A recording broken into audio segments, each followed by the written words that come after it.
Hi,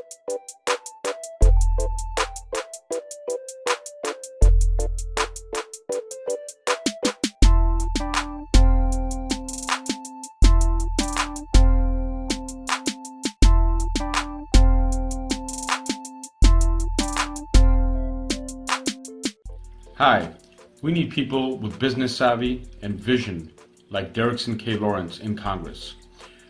My name is SAROOSH GULL. I'm the founder and CEO of Event Combo. We're an online ticketing platform pushing the industry forward, and Derickson contributed as an investor and as a mentor to our growth, and we're currently positioned for even greater success. Derickson was actually responsible for putting together an incubator that connected both the academic institution, Westchester Community College, and the Chamber of Commerce, and us being a private organization, and allowed us to identify talent, students, and nurture them and allow them to mature, and they actually ended up moving on and getting stable, high salary jobs at other companies after we groomed them.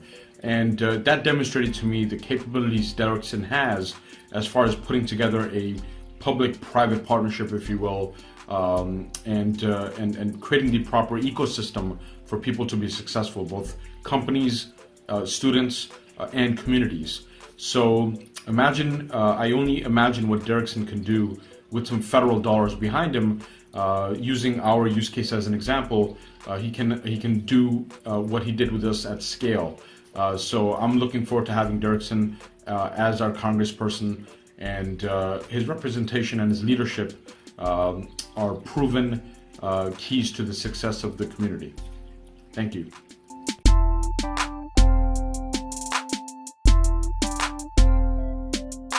Well, it's my privilege, and thank you for the opportunity to work together as we thought about different ways in which to engage hard-to-reach students. So I'm Dr. Jonathan Brown, principal at Benjamin Turner Middle School. Dr. Brown, thank you for meeting me today. I remember the name Longfellow when we met. Yes. You have had a change of name since this time. If you can try to recap for me what the challenge was when we began this educational initiative. So when we started working together in the 2013-14 school year, Was that long ago? It was that long ago. Okay. We recognized that students were not meeting our expectations in terms of their outcomes as measured by state assessments and grades and other measures, and that we knew that we had to approach our instructional focus differently than we had been leading up to that point. Okay. And if you were to kind of net it out, ELA, math, where were those numbers specifically? Do you recall? Among the lowest in the state. Our school was classified as a school in need of improvement at that time and was on the state's negative accountability list. Okay. So there was a real need to pursue alternative means of reaching students. Yes, we knew what wasn't working. The traditional approach to instruction was not meeting the needs of our students. Okay. And so I came to the school district with an option. It took me 6 to 8 weeks, really trying to convince the organization, Apple Education, to come to Mount Vernon School District. And after we brought the program together, the superintendent felt that this is a great idea, but if it's Apple, we can't afford it. Right. And so for me, the real challenge was to go back to them and say, look, you've got to come back. We've got to do this for free. We've got to find a way to make this worth their while. And they were able to do so. They came back with this. What did you see as the specific goals from there? I think the goal at that time was to change our mindset in how we approach delivering instruction to students, and to move from a deficit model where we saw what was wrong and begin to explore what could be done differently to meet the needs of our students. You know, every year the students change, the staff and our thoughts stayed the same. Yeah. And we had a long track record of not producing the results that we expected. So we were hoping to really look at things differently and to walk away with better tools to better meet the needs of students. Okay. Now, I do remember that in order to be impactful, we wanted to really target the demographic students, right? Elaborate on what that was. So we took our most at-risk ninth graders at that time and targeted them with the program. Okay. So it was ninth graders. There was also a seventh grade at the other school. The other was Davis. That's correct. Okay. And there are a couple of categories we looked at in terms of the specific goals. I remember, as you just said, meeting kids where they are. What were some of the other ones we looked So at? we're looking to increase time on task during the instructional period. We're looking to enhance student attendance as well. Okay. And so what tools were actually used during that program? So the first tool was mindset, making sure that when we were designing instruction for students that was geared towards their needs, that it was developmentally appropriate, and that it would produce the instructional outcomes that we were looking for. The second tool was the use of the iPads that Apple provided to us at that time to help us fulfill those expectations we had for learning. Okay. How effective would you say the program was? I don't have to tell you anything because the data speaks for itself. And there were both pre and post surveys provided to students and teachers in the program. And going into the program, we started with our baseline of how much time students spent on task. And the percentage of time that students spent on task almost doubled at the end of our pilot, which lasted about 6 to 8 weeks. We also found that student attendance and on-time arrivals to those class also improved. And that's really critical because, if students are not showing up to classes, they're not learning. Right. And so that was a critical thing. Okay. I'm trying to think of if you were to look at what sort of basis does this provide for the school district beyond that? So what it did is it got us to just look at what we have currently in terms of our resources and how we deploy them to best meet the needs of students. There have been computers and calculators and other forms of technology in classrooms for long periods of time, and it hasn't really changed outcomes because there was not a lot of thought put into how we're using those different devices. One of the ways in which our district measures its impact is students and teachers take a technology survey every year. And at the beginning of the year where we gave this survey, our score was below 1,000. And this scale itself can be explained through further analysis. The year after we gave that survey, our score nearly doubled. And what that meant was not just through the use of the iPads, but the teacher's mindset on how to use technology to better engage students changed. And we've seen that bear out over the last 5 years because we're the only school in the district that has 100% of our instructional spaces equipped with interactive technology. Teachers in our building don't see cell phones as impediments to learning, they see them as tools to enhance learning. Many of the programs that we invest in going forward are based through technology.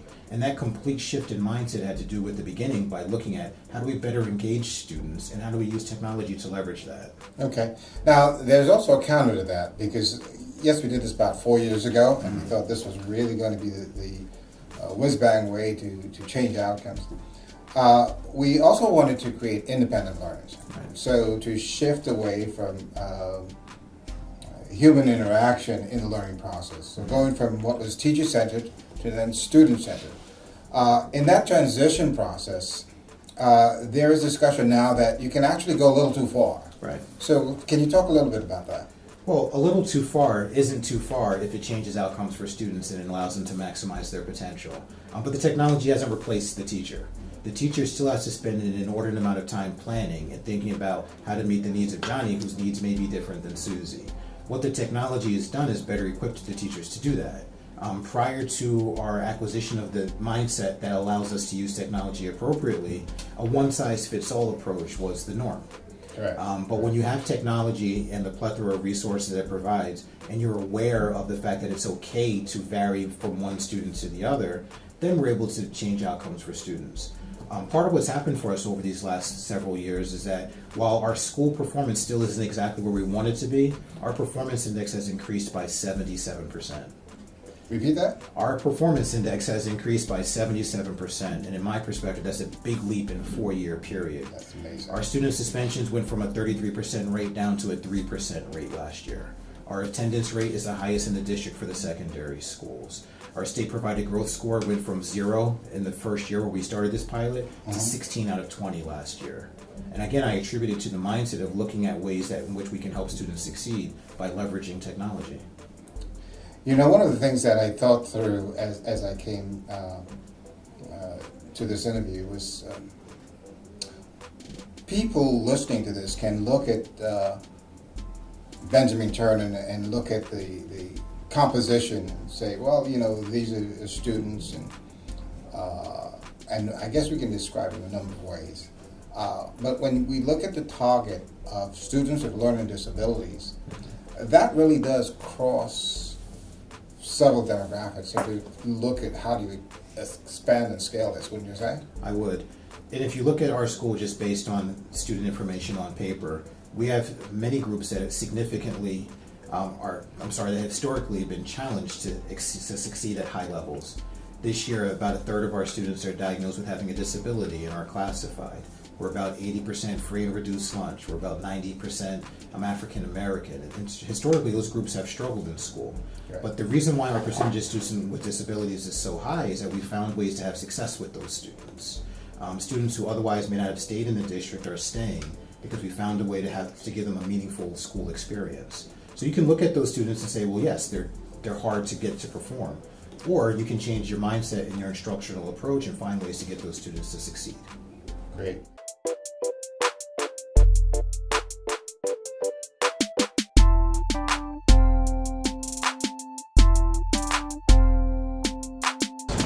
The bill that you have before you that Derickson has described is a critical bill because it affects everyday people's lives. And many times what happens in Albany is not thought of as mattering.